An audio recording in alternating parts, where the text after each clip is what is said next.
استفاده برده شاه و عروس را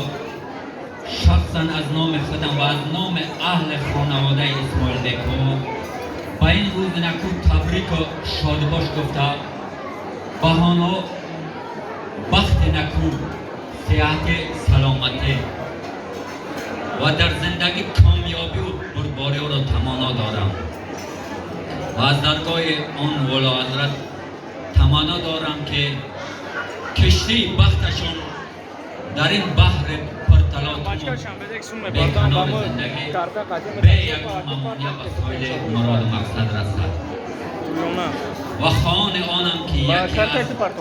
آینه های بهترین را از جماعت اسماعیلیه تشکیل دهند و در آخران با آنها از زبان شاعر انور اندرابی چنین می‌خوانیم: اله عقدتان پاینده گردد، اله عقدتان پاینده گردد، خوشی بر خرمیتان بنده گردد، به درگاهتان